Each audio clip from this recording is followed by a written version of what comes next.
Hey, hi everyone. This is my first video, and I thought I would just do a quick run through of metabolism before I get to the sort of broader overview and how you determine which pathways are used when. I just wanted to take a quick look so that we have an idea of what enzymes and what pathways we're talking about and how everything is connected with each other. So this diagram is representing glycolysis on the left-hand side, and mainly citric acid cycle on the right-hand side. And at the end of this, of course, is the electron transport chain. I won't go through that in this video, but let's start with glycolysis. So this takes place in the cytoplasm of a cell. You start with glucose. And just for your reference, I've drawn in these circles here. These are supposed to represent the number of carbons. I find it easier to look at the cycle when you can count the number of carbons in each compound, so that's really just for your reference and so that I can point to them. And then these in green, these are the enzymes. It's not important to know their names usually. Again, it's just for your reference. I've written in the names of the enzymes that catalyze the irreversible or energetically favorable steps.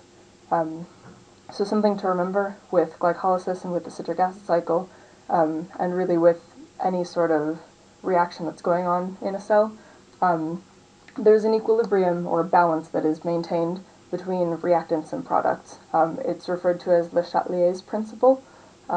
It essentially means that if you dump more reactant into a reaction, it will go forwards, whereas if you dump more product into a reaction, it will generally go backwards.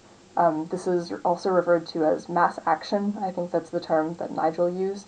It just really means substrate and product concentration. Other things can affect whether a reaction goes forward or backwards, and I'll get to those in a different video. But just for your information, they're covalent modification of enzymes, and also allostery, or negative feedback, is another way to refer to that. So in glycolysis, we start off with glucose, and then it's converted in a first irreversible or energetically favorable reaction to glucose 6-phosphate. It goes through an intermediate step and eventually becomes fructose 1,6-biphosphate. I'm naming these compounds so you know what they are, but you certainly won't be asked about them on an exam, I'm sure. I never have been.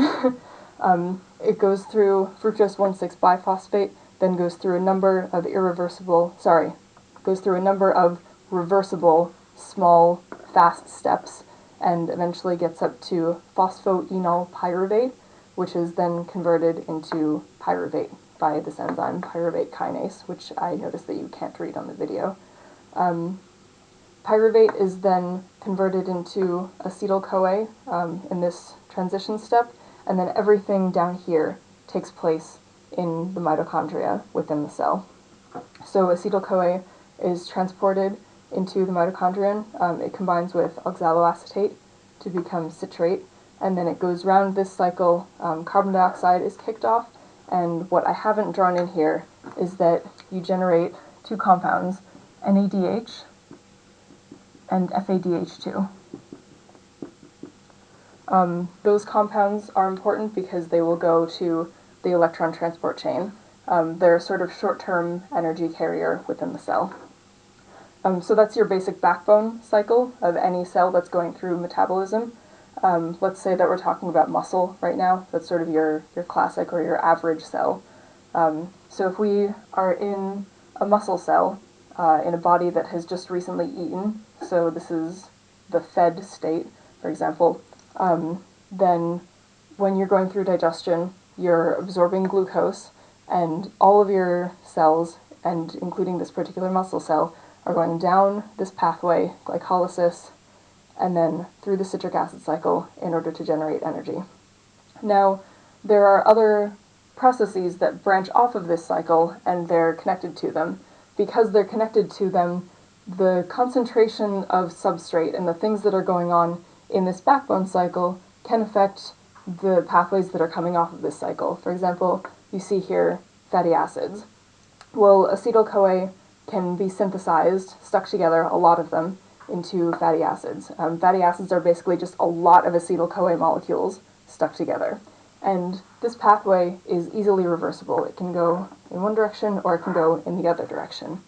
Now, since we're talking about a muscle or muscle cell that is well fed, we have probably quite an excess of acetyl-CoA, because this glucose, there's a lot of it being absorbed, and it's all coming down glycolysis, and you have then an influx of this substrate, because this substrate is then highly concentrated, and this reaction is relatively reversible. It can go in either direction. You'll have a lot of fatty acid generation, and this is a way of storing the energy for later. Then if we come over here, what you see is that there's another reaction off of this cycle, or off of this series of reactions. So initially in glycolysis, glucose is converted into glucose 6-phosphate. And then since you have, again, a high influx of glucose and probably a high concentration of glucose 6-phosphate, it can then go down this pathway. This is called glycogen synthesis, from glucose 6-phosphate to glucose 1-phosphate, and then through this intermediate molecule all the way to glycogen. And glycogen is another way of storing energy long term. Now, importantly, generally in metabolism, you have anabolism, which is building things up, and catabolism, which is breaking things down. And a sort of trend that you'll see is that anabolism, building things up, requires the input of energy, and breaking things down is how we get energy out of any of these molecules. Now, I talk a lot about entropy in the dictionary that I posted on Facebook. I think that entropy is a really important concept because it can explain a lot of the things that we see in metabolism.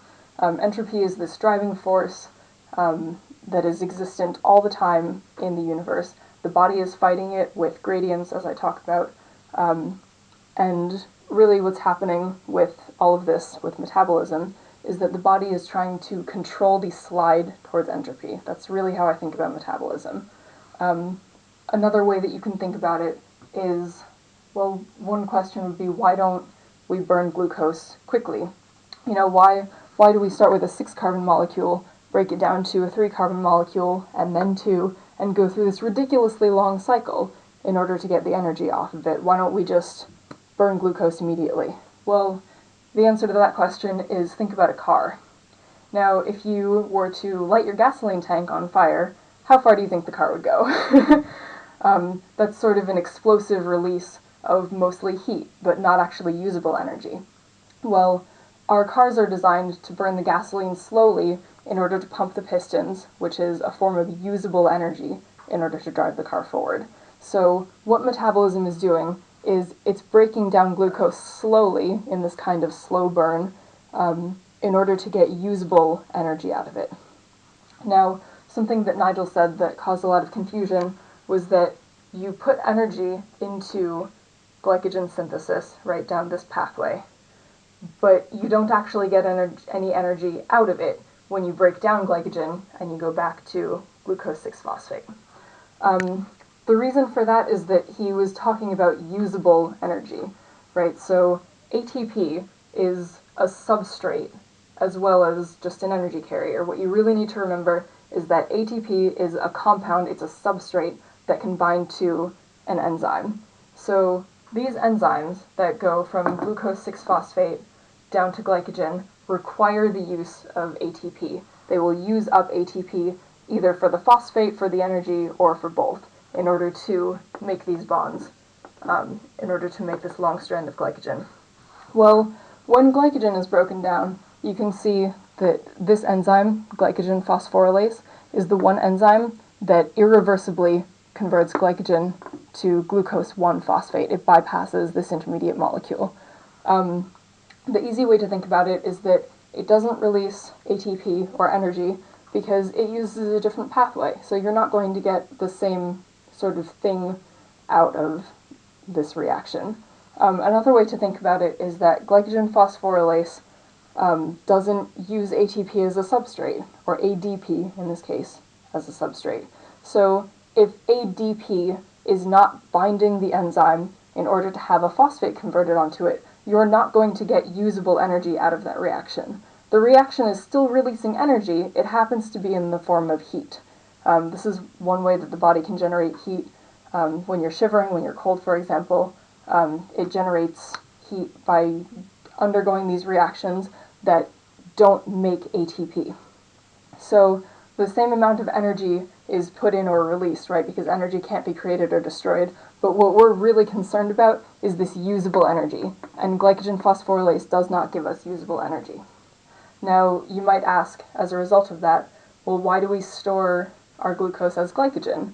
You know, why not just use it all? Why not store it as fatty acids, right?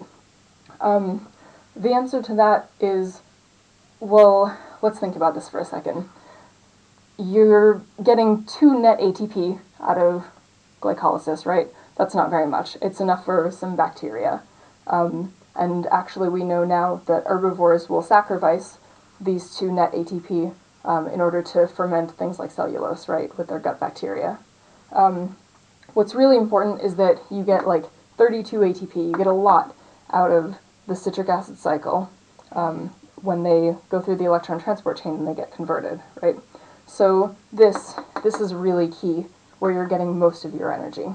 So putting in a little bit of ATP in order to store energy for later as glycogen is not really a big deal, because the sort of overall goal of evolution is to make you live longer and to get you to a point where you can reproduce, and that's sort of the biological function.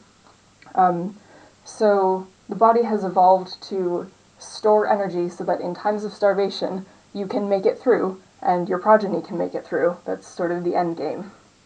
Another thing to think about is that there's entropy also driving this storage of glycogen from glucose. So more entropy is sort of represented, or can be represented in biological systems by number of molecules.